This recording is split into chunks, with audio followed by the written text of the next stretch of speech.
recently spoken a little bit about the Maccabees. Of course, this holiday celebrating the triumph of the Maccabees, the miracle of the oil. Mr. Beinart, you have recently said that Maccabees refer to, and I quote, religious zealots who demand that Jews reject any interaction with foreign cultures. Whereas, Rabbi Boteach, you have defined the word Maccabee as a universal term connoting a courageous fighter for religious liberty and spiritual freedom. One word, two very different interpretations. Who'd like to start? I'll start, sure. I love Hanukkah. When this is over, I'll go home and on FaceTime call my family and watch my kids light candles. The idea that at the darkest time of the year that we are called to try to bring light into the world, I think is an incredibly powerful and moving idea. The only point I was making about the Maccabees is that the Maccabees were fighting for national liberation. There's no question about that. And it was an inspiring fight. They were not fighting for religious freedom for all people, right? When Mattathias responds after refusing to give the pagan sacrifice himself by killing the Jew who gives the pagan sacrifice, and then going with his band and forcibly circumcising Jews who were not circumcised, that is not actually an act in support of religious freedom. Nonetheless, I think the Hanukkah story is an incredibly powerful story in our time because it's a Zionist story. It's the story of the creation of the last Jewish state before our own time. But it's also the story, if we continue forward a little bit, about the loss of that sovereignty. And what we know from our texts about the Hashmonaim and why they lost sovereignty, it was that it had to do with moral corruption. It had to do with the fact that they took control of both the high priestship and the kingship, which according to Jewish law you were not allowed to do. There was supposed to be a separation between religious and political authority. So for me, Hanukkah is an inspiring story about Jews creating a state and also a warning that ultimately the physical survival of this new Jewish state is also dependent on its ethics. And it's dependent in our time on its ability to hold fast to those beautiful words in its Declaration of Independence that talk about complete equality of social and political rights. Inside the Green Line, Israel does a remarkable, in many ways, inspiring job of doing that. In the West Bank, where the vast majority of people lack citizenship, live under military law, don't have the right for the government that controls their lives, Israel is not doing a very good job. And my worry is that that threatens the existence of this extraordinary Zionist experiment. Rabbi Boteach, to allow you to speak about your definition of the Maccabees as courageous fighters for religious liberty and spiritual freedom. Let me begin by thanking our hosts and sponsors this evening. I'm a great fan of Stand With Us and the work they do around the world. I'm a great fan of globes, and I want to thank my counterpart, Peter Beinart. Peter and I have actually known each other for more than 2 decades. He was a Rhodes Scholar at Oxford when I was the emissary of Rabbi and Rabbi to the Jewish students. He used to come to us for Shabbat dinner. We got along better then. You used to feed me then. This goes to show you a little bit of vodka and whiskey can do. And these forums are so important, and they are facilitated, and this is my final thanks, by the modern Maccabees, the brave soldiers of the IDF who allowed democracy and freedom of speech to flourish within this great nation. I want to thank my daughter Hannah. I have a daughter sitting here somewhere in the front row who served in the IDF, who now lives here in Israel. We have a son who is currently serving in the IDF in the south, who has a kibush tomorrow. He got engaged last night. God bless him. A Maccabee is a fighter for the independence of his or her people. It has become a universally acknowledged term. Someone who believes that they have a right to live, to prosper, to survive, and to flourish. It's the reason why, for us Jews, a Maccabee is a proud honor. When Peter wrote his column this year, condemning the choice of the term campus Maccabees for those who he asked to fight BDS on campus, I was surprised. But then I shouldn't have been so surprised, because for Peter, the Maccabees were religious zealots and extremists who ultimately, he says, become corrupt and destroy the Jewish state.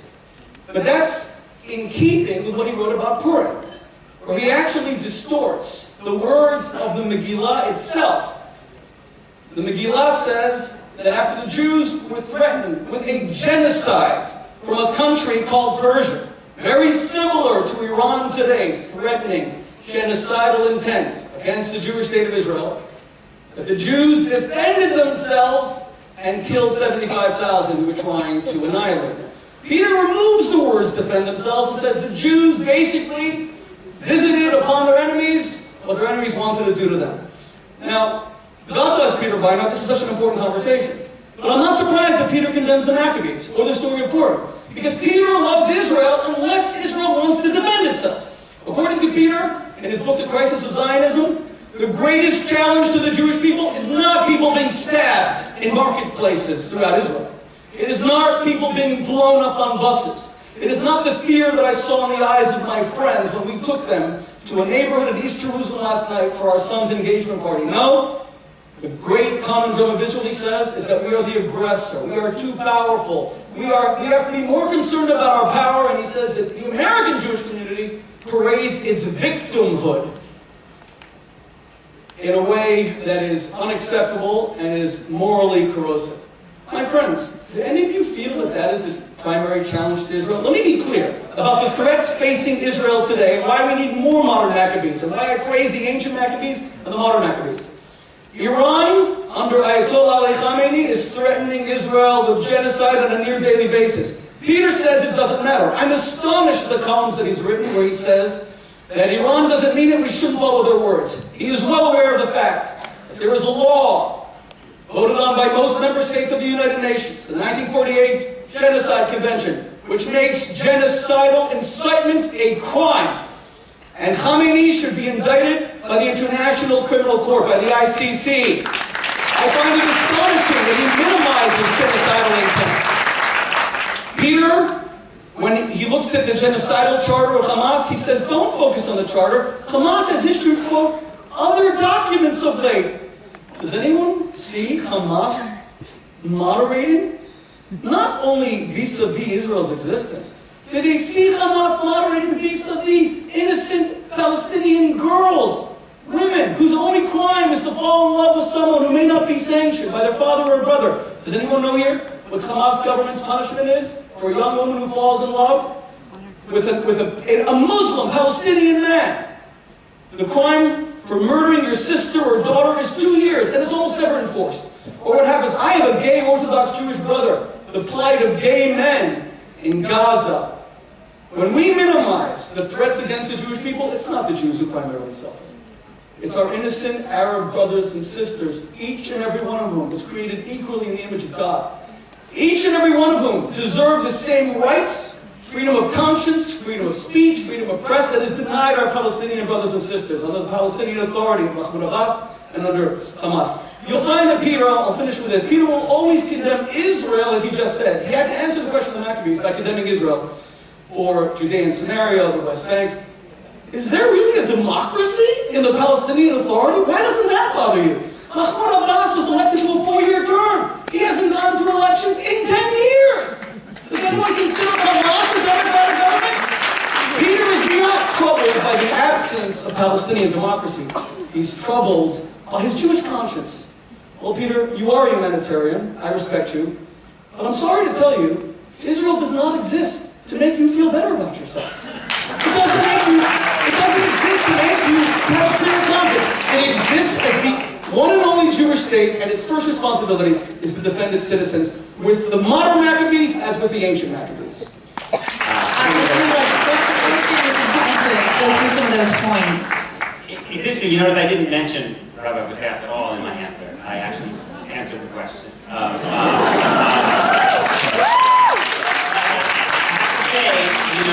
Ad hominem attacks, I think, are beneath your dignity, and they're not the way that I choose to debate.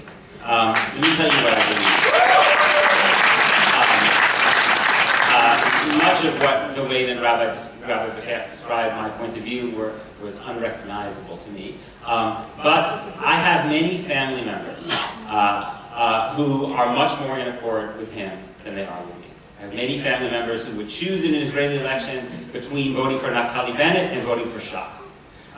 So we are one community that has to be respectful and civil to one another across these political and ideological divides, and that's why I'm not going to respond by impugning your integrity or your support of the state of Israel.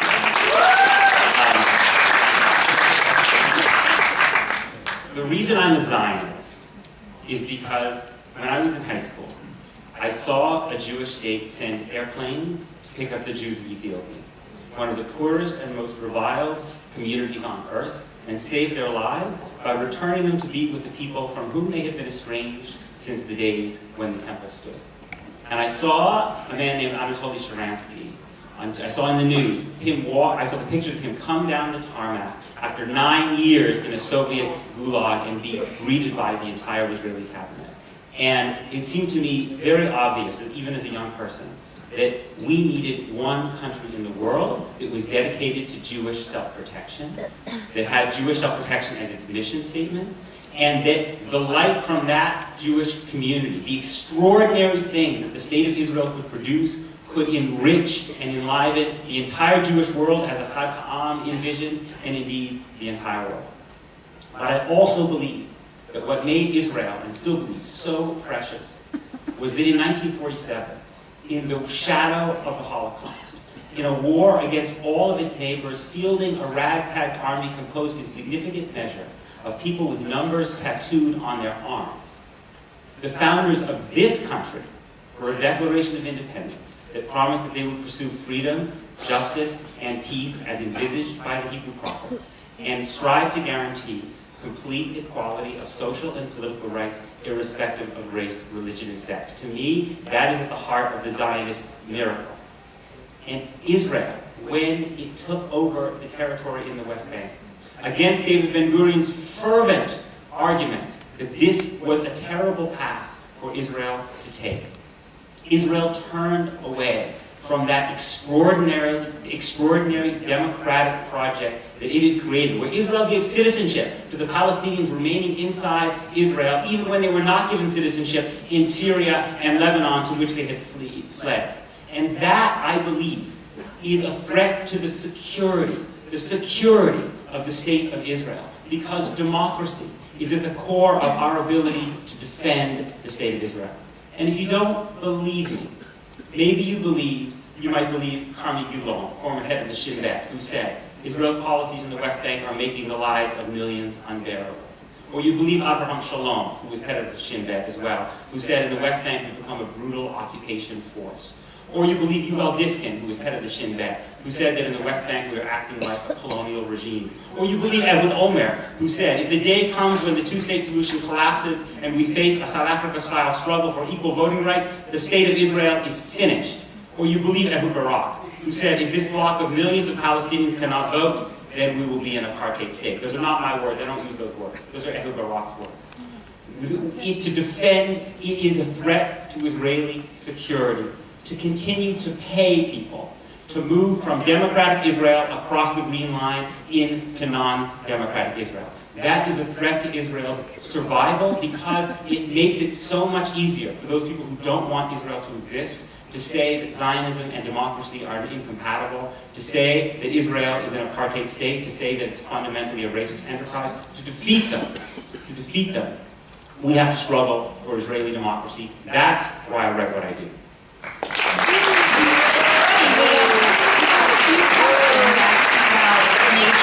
Israel as a Jewish democratic state, and you said, oh, maybe we won't ask those, it's kind of overplayed, but I guess we're still thinking about it. Maybe we'll move on.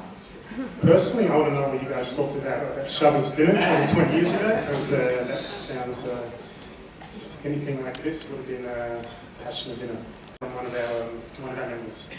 He said, about a month ago in November, you gave a talk at a synagogue in Los Angeles about the current situation by way of terror here, where you said, I quote, while we condemn Palestinian violence, we must recognize this painful truth. that Israel policy has encouraged it. Israel has encouraged it by penalizing Palestinian non-violence, by responding to that non-violence by deportations, tear gas, imprisonment, and the confiscation of Palestinian land. Hard as it is to say, the Israeli government is reaping what it has sown. 23 people have now been murdered. Do you stand by those comments, and why, if you do? Yes, sadly I'm not unfamiliar with Palestinian terrorism. One of my closest friends from university was killed in a bus bomb in the mid-1990s. He didn't know this, but I actually had thought that one day he might be the rabbi at my wedding because he was studying for smicha at the time.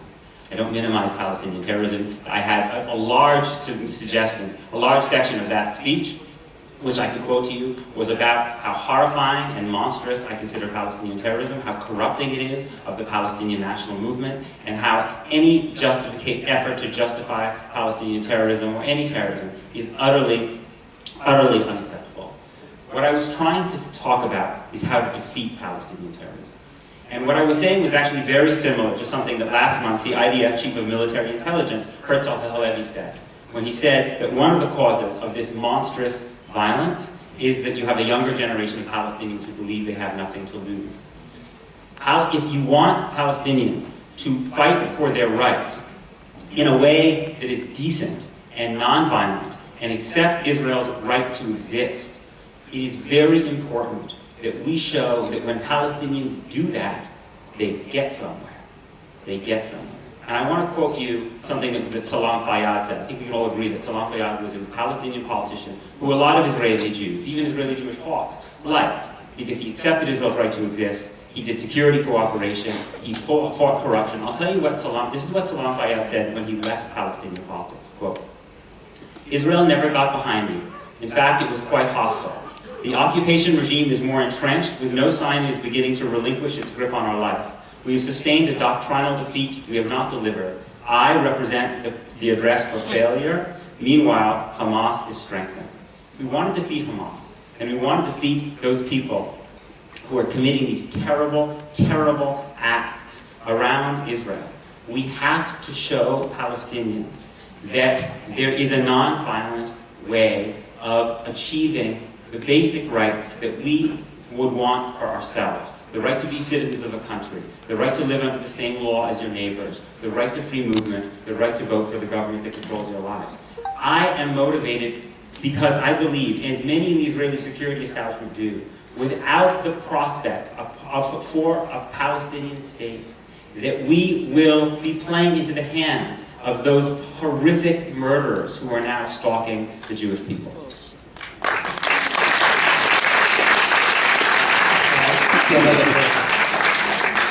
We have in the last few weeks, we've seen a number of horrible terror attacks around the world, including California just recently, Paris, of course, Mali, and Israel, as we have on a daily basis. Do you believe there is a double standard to when terror attacks around the world and when they're in Israel?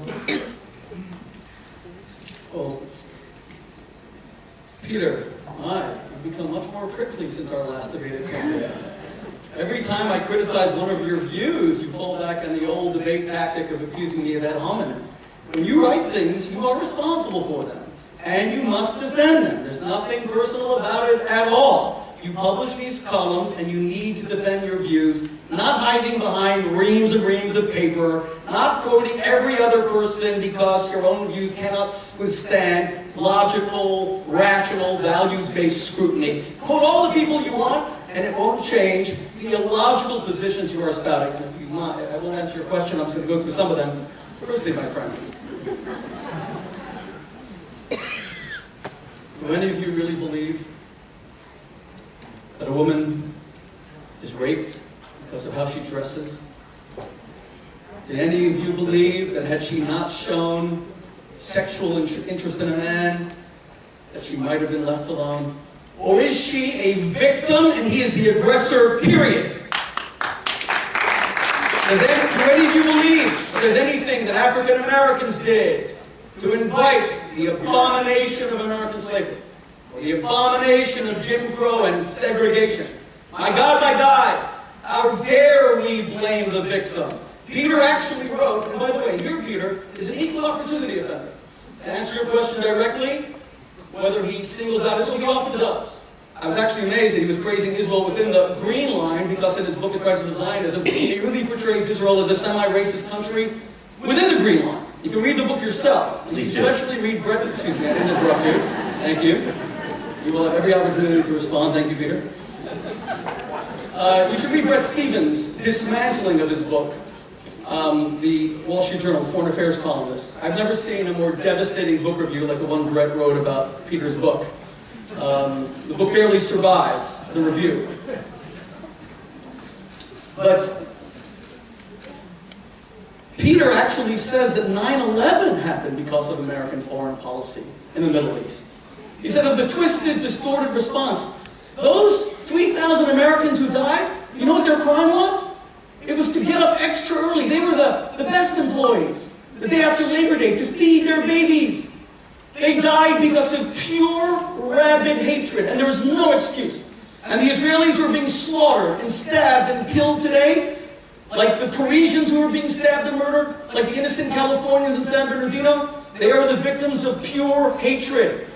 I'm amazed that Peter can contradict himself in the very same sentence. There is no reason, but I will give you a reason.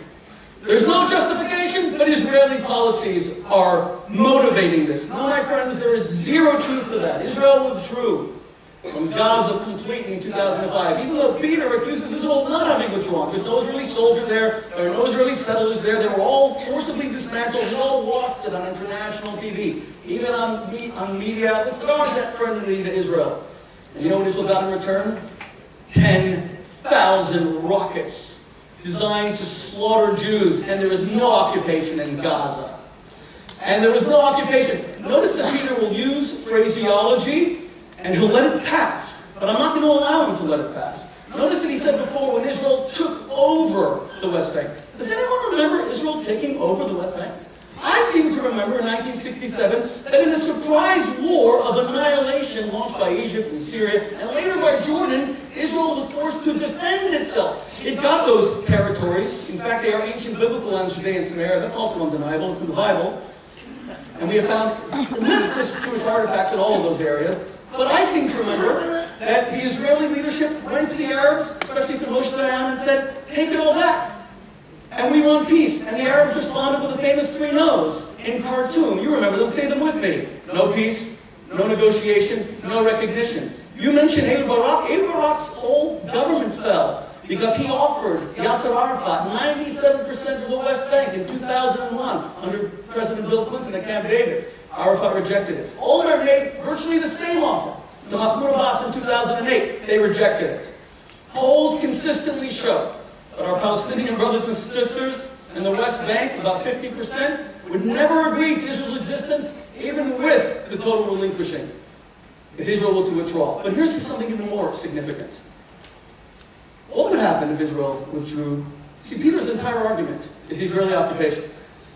And he's basically a BDSer. You can call him BDS light. I think he went over to full BDS when he suddenly called, for Naftali Bennett, minister in the Israeli government, to be sanctioned economically.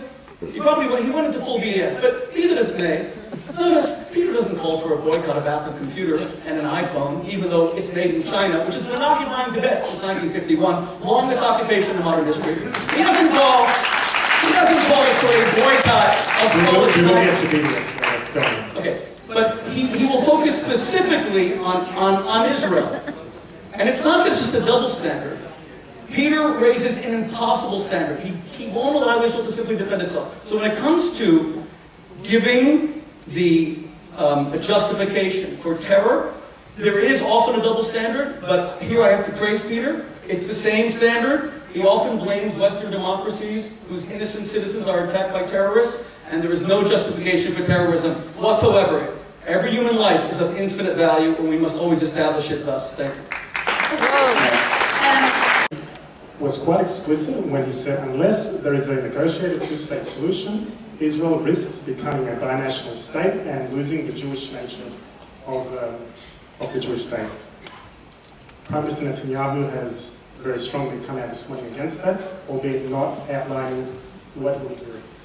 2 questions to both of you. What do you think of Secretary Kerry's comments, and what does Israel need to do in order to avoid becoming a binational state. Peter.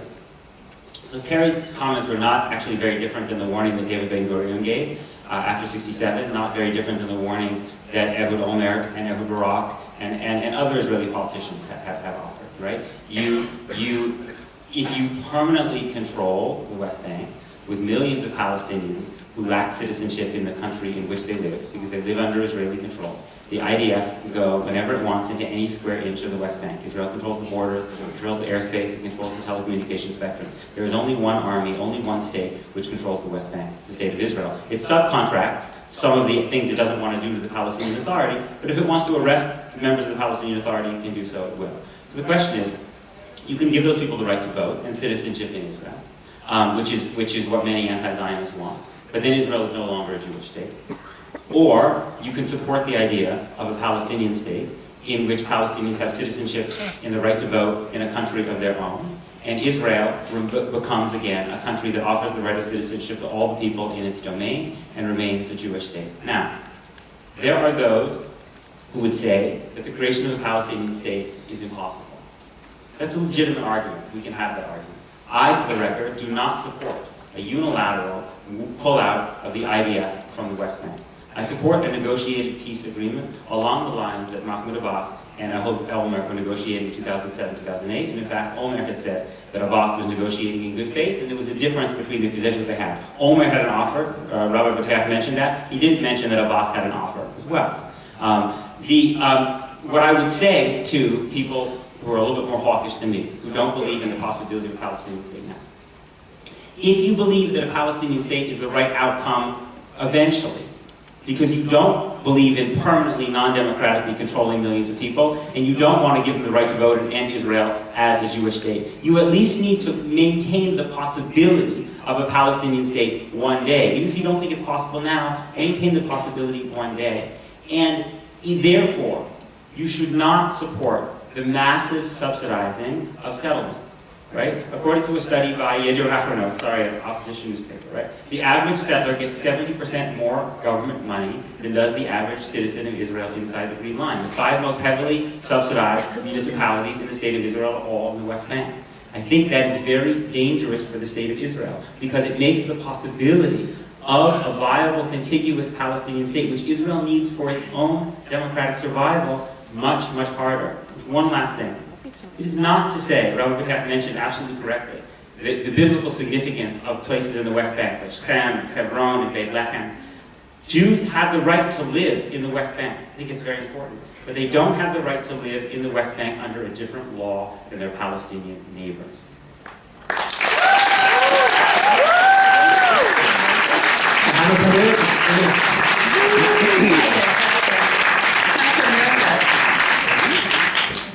It is a miracle.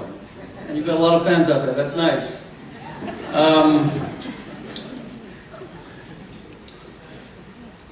Secretary Kerry has made many statements lately that have left me scratching my head. Our organization, the World Values Network, took out a full-page ad in the New York Times, kind of asking, after he justified seemingly justified, the recent terror attack against Israelis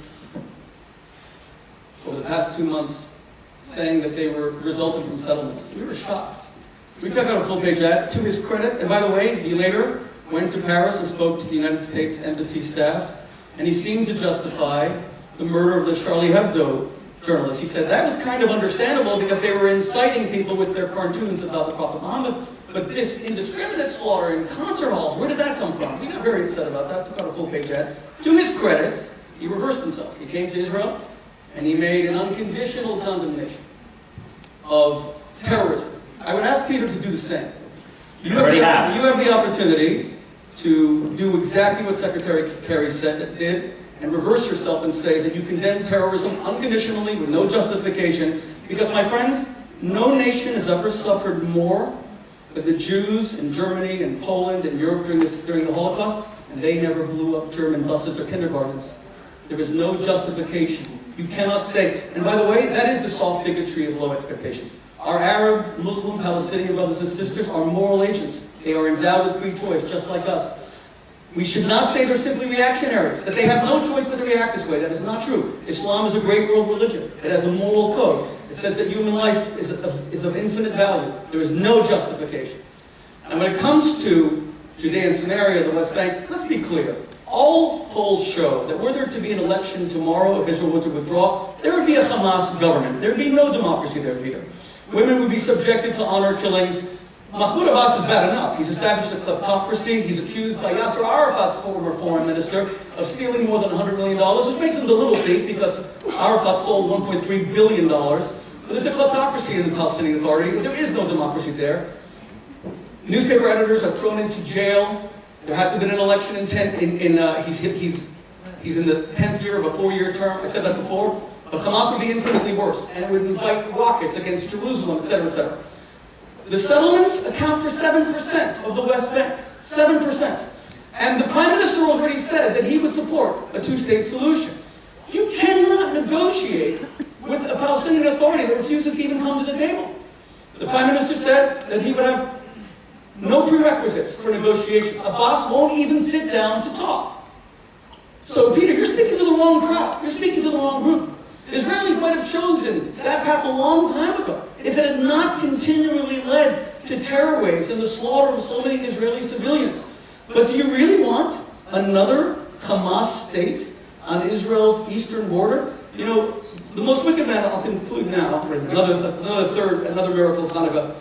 The most wicked man that ever lived, Hitler, was enjoined by his generals in the summer of 1939. When he told them that he was going to launch a Second World War, they said to him, do us just one thing. They were against the war. But his generals told him at Berchtesgaden in the Bavarian Alps, they said to him, whatever you do, don't do to us what the Kaiser did. Don't give us a two-front war. That's why the Kaiser lost the war. And Hitler, of course, couldn't control himself. In the summer of 1941, launches Operation Barbarossa, and his fate was sealed. Israel will struggle to survive a two-front war.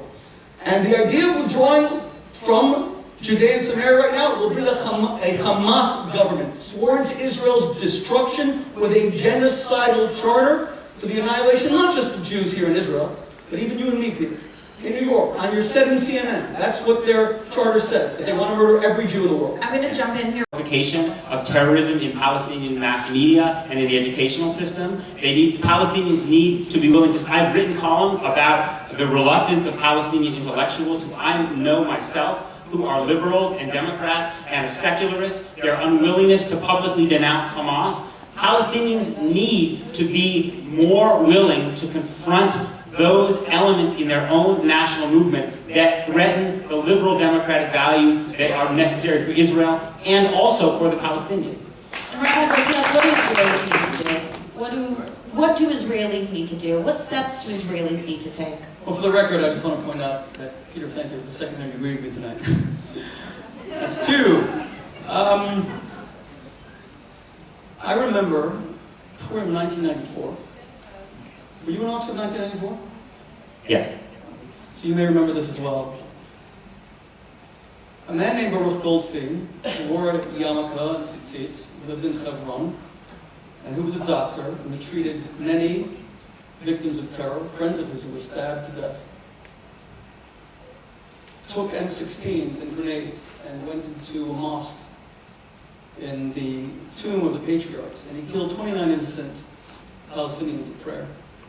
The reason I remember it, and the reason I think you might remember it, Peter, is I was a rabbi to the students at Oxford University at the time, and the next night our home was firebombed in Oxford, England. And but for the courage and bravery of Spanish au pair who lived with us, who knows what might have happened. And amidst all of that, when I was asked about Baruch Goldstein, I did not try to understand the psychology of a Jewish terrorist. I did not try to understand his grievances. And we might have said that he had many grievances, that he watched his own friends die, that he was a doctor who saw them on his operating table. But what I and every rabbi in England did that day was declare him an abomination to Judaism, that there was no justification in what he did. There was no grievance. Later, when certain friends of his set up a shrine to him, the Israeli military destroyed it.